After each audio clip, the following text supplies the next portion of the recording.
My name is Reinder Storm. I work at Allard Pierson, which is part of the Amsterdam University Library, and I'm curator of the map collection. And today I'm going to talk about the Atlas van Loon, or at least whatever happened to a few volumes of the Atlas van Loon.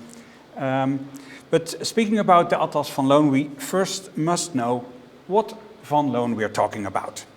Frederik Willem van Loon lived from 1644 to 1708, and in common biographical encyclopedias his name is not mentioned. His atlas does have its own Wikipedia entry, but the owner does not. He was what we would now call a manager or a director, a financial expert, and a banker. Also in those days that meant a life in wealth. Apart from that, he also had a position in the city government. Important to mention is his membership of the Van Loon family. This Dutch family, noble since the beginning of the 19th century, played an important role in the history of the city of Amsterdam. Although the name Van Loon comes from an inhabitant, in the Middle Ages that was, from a village in Brabant called Loon op Zand, near the city Tilburg, where I come from. So you see that once again, everything has to do with everything. Several members of the Van Loon family played a role in the history of the Dutch East India Company and the West India Company. At least one of them was director of the Society of Suriname. Quite a few of them were bankers or otherwise financial entrepreneurs, and more than one of them was member of the city council. From the 19th century till this day onwards, the Van Loons are closely attached to the royals of the House of Orange. Anna van Loon, the sister of Frederik Willem van Loon, was married to Willem Blauw II, son of Johan Blauw. Anna and Willem had a son, Willem Blauw III, who we will meet later on. Less complicated, so it seems, is the answer to the question, what is an atlas? We all have an idea of what an atlas is, but I'm not sure whether we all have the same idea. We're talking here about an assembled atlas, or a composite atlas, or an atlas factice. Quite a few of these survive, and quite a few start with an atlas major by Johan Willemszoon Blauw. Here we see two examples in the library of the University of Amsterdam and the other in the possession of Tresor in Leeuwarden. But the last time when I saw this last atlas, the copy was in Franeker. These atlases sometimes are expanded. The most famous one, if I'm not mistaken, is the Atlas Blauw van der Hem, now in Vienna, Austria, that comprises some 50 volumes instead the 9 or 11 or 12 in which Blauw issued the original editions. Another example was for sale at the firm of a well-known London map dealer, a unique 20-volume monumental grand composite atlas. This is the text from the dealer, as you may understand, compiled by Pierre-Jean Lemire, who died in 1753, and afterwards in the possession of Charles Jean-Philippe Comte de Cobenzl, 1712-1770. And here comes my favorite word. He was Minister Plenipotentiary of the Austrian Netherlands in Brussels under Empress Maria Theresia, who had the collection bound at some point in between 1753 and 1765, with his arms tooled and gilt in the upper and lower boards, and the atlas contains most of the maps of the firma Covens and Mortier, including the atlas of Sanson, Jaillot, de Witt, supplemented with a large collection of separately published maps and multi-sheet wall maps. But let's take a look now at the Atlas van Loon. In 1996, Diederik Wildeman wrote in Kaarttresor about this atlas, and it contains 24 volumes. 24 volumes, of which 17 plus 1 are in the Scheepvaartmuseum where we are now. 17 plus 1. A Blauw Atlas, 9 volumes. Town books of the Low Countries, 2 volumes. Town books of Italy, 3 volumes. Switzerland and France, from the French Blauw Atlas, 2 volumes. And a Sea Atlas by Goos, 1 volume. All these were acquired from Anton Mensing, who lived from 1866 to 1936. And I think Diederik Wildeman, in half an hour, in his lecture, will go into detail in how this came to be. In 1996, the Scheepvaartmuseum acquired another volume of the Atlas van Loon, the Jansonius Atlas du Monde Maritime. 6 volumes of the Atlas van Loon are in other collections. 4 of these 6 are in libraries. Flandria Illustrata from 1644 by Sanderus is in the Royal Library in The Hague, book from 1644. Rerum per Octennium by Barleyus is in a private collection. Théâtre du Monde, Contenaulier Vijmonde, volume 6 by Jansonius is in the Amsterdam University Library. And the Nieuwe Grote Zeespiegel from 1674 is also in the University Library, also by Goos. So 2 volumes in, may I say, my library.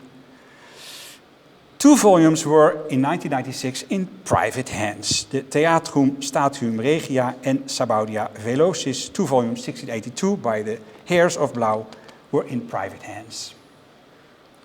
But they are not anymore. They were acquired by the Museum van Loon. So this was the situation in 1996. In 2024, as I say, there is a Wikipedia lemma about this atlas, and there it states indeed that these 2 separate volumes that were in private hands in 1996 are now in the Museum van Loon. Well, we must go into the Museum van Loon, of course, for you to know what we're talking about. Museum van Loon in the heart of Amsterdam, in the Canal District, a city palace built in 1672 by the architect of Adriaan Dortsman. First resident was the painter Ferdinand Bol, a pupil of Rembrandt. And the interior of the house has remained largely intact during the last centuries and exemplifies the wealth of Amsterdam in the 17th century. In these rooms you can see paintings and furniture, there's a beautiful garden, etc. So it's absolutely worthwhile a visit. There is the coach house, you can see there are temporary exhibitions, and they start with a tour in the collection and go into the history of the Van Loon family. It is good to know, though, that the house where you can visit the museum today was acquired by the Van Loon family in 1884. So our friend Frederik Willem van Loon never lived there, and his atlas was never in the building until the 2 volumes that were bought at an auction in London in 2019. As a museum, it's open to the public since 1973, and on the picture that I saw on the website of the museum, I did not see any books, let alone atlas volumes. Long story short, you already understood that Atlas van Loon got dispersed at some time. When Frederik Willem van Loon died in 1708, he bequeathed the atlas to Willem Blauw III, the son of his brother-in-law Willem Blauw II. The dispersion, I suppose, happened at the auction in 1712, the same year that Willem Blauw III died. He only enjoyed the possession of the atlas for 4 years. Apart from this all, it's good to know that the name Willem Blauw may sound good, but both Willem II and Willem III were considered to be the black sheep in the family, with severe debts and a bad reputation. But about the dispersion of the atlas, I'm not sure when this happened. A catalogue of the auction was made, but no copy seems to have survived. We do know something from an advertisement, as you can see. November 18, 1712. In Dutch. Men zal den 5 december in Schravenhagen bij A. de Hond verkopen een keurlijke en uitgelezen bibliotheek, nagelaten bij den heer en mevrouw Wilhelm Blauw, ditmaal B-L-A-E-U-W, bestaande in een heerlijke en deftige atlas van Blauw. Daarbij gevoegd zijn verscheiden stedenboeken als Admiranda Italia, Roma Secundus in 29 delen. Alle zeer kostelijk en konstig met goud, zilver en andere kleuren afgezet en curieus in rood, Turks leer verguld op snee en op het leer gebonden staande in een zeer fraaie olijvenhouten kabinet met glazen deuren. And for the English-speaking audience, they will be sold in The Hague on December 5th by A. de Hond, a choice and excellent library bequeathed by Mr. and Mrs. Wilhelm Blauw, consisting of a magnificent and stately atlas by Blauw, to which are added several city books, such as Admiranda Italia, Roma Secundus, 29 volumes, all very charming and handsomely set with gold, silver and other colors, and curiously bound in red Turkish leather, gilded on the edges and on the other leather, standing in a very beautiful olive wood cabinets with glass doors. In 1996, the Scheepvaartmuseum acquired a loose atlas van Loon volume, Atlas du Monde Maritime, Jansonius, 1657, provenance of Philip du Carrel, or du Carroll, ik weet het niet. Philip John du Carrel, 1778-1855, was a typical English nobleman, born in Calcutta, India, and died in Newland, Gloucestershire. Landowner, businessman, and magistrate. He did some writing, history, and poetry. He really lived there very nicely. This is after the restoration. It burned to the ground in 2012. It is unknown. I got in touch with local historians where he lived. It's unknown if Philip was a collector, though knowing his interest, that's what they wrote, in history, evidence in his writing, they strongly suspect he was. Maybe those particular books came to him via his family, either his antiquarian and archivist great-uncle, Andrew Colty du Carrel, 1713-1785, or perhaps because of their maritime connection from his father, Gerard Gustavus, via his role in the East India Company. So this is all quite plausible. And there we have the Ex Libris of du Carrel, but this is in a copy of the Allard Pierson collection at the University of Amsterdam, because there is another volume of the Van Loon Atlas from apparently the same source.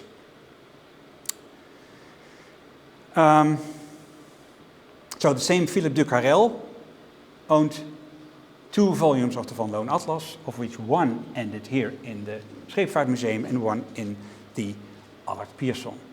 Now what you can see what he did, he put his Ex Libris in the front of the book, Philip du Carrel, with his weapon, his coat of arms.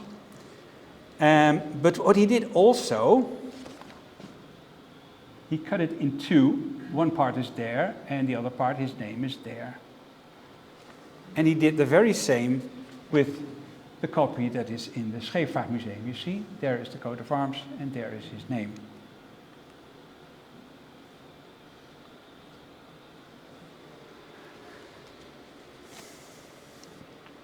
Another Van Loon Atlas volume in the Allard Pierson collection of the University of Amsterdam is not quite owned by the University of Amsterdam. That is the Nieuwe Grote Zeespiegel, published by Goos in Amsterdam in 1674. It is the property of the Royal Dutch Geographical Society, and we just take care of it since we acquired it. And the owner was Pieter Roodzand in Hellevoetsluis. He was an inspector of, how do you pronounce it? Pilotage? Pilotage. Een loods. Ja, een loods dus met een D dan, hè? Niet de atlassenmaker loods. It was acquired. Here we have him, Roodzand. And you also see he wrote his name and the place of Hellevoetsluis and the date, and Pieter Roodzand, he wrote his name in this atlas, and it was Peter van der Krocht who helped me with decipher this name because I couldn't read it. And it was bought in 1910 by the Royal Dutch Geographical Society for 250 guilders from Frederik Muller Antiquarian Booksellers, and as part of the Great Loan it was put in the collection of the University Library in Amsterdam. A lovely colored copy from 1674. This Pieter Roodzand, we do not know too much about it, though there is a journal from a travel to the Dutch East Indies from him, in which he made drawings, and he was a descendant of someone who is supposed to have made a map, so there is a relation anyway. And finally, Diederik Wildeman drew my attention to an until now unnoticed volume from the Van Loon Atlas in the Bibliothèque Nationale de France, Harmonia Macro Cosmica by Cellarius, issued by Jansonius in 1661. Beautifully colored, unfortunately in Latin only, but this book was published in Latin only. That's why I think it's rarely quoted.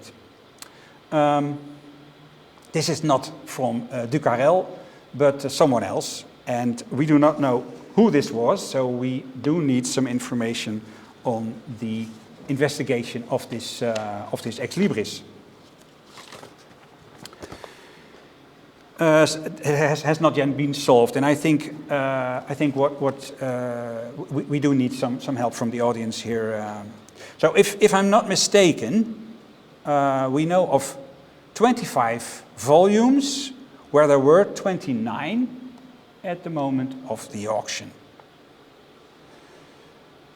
I started with the question, what is an atlas? And as we have seen, Van Loon's ensemble consisted of 24 of really very nice books, but a unity to our standards, they are not quite, with quite some loose elements of different atlases, or two Van Gogh's zeeatlassen, or they don't form a unity, but they look nice, of course, with the bindings by Magnus and especially the impression they make as a complete atlas. So I would like to end with two questions. Do help my colleagues and me in finding the missing 4 volumes, and any suggestion might help. And should we not try to cooperate and make an exhibition of all the Atlas van Loon volumes and temporarily reassemble the atlas? What do you think?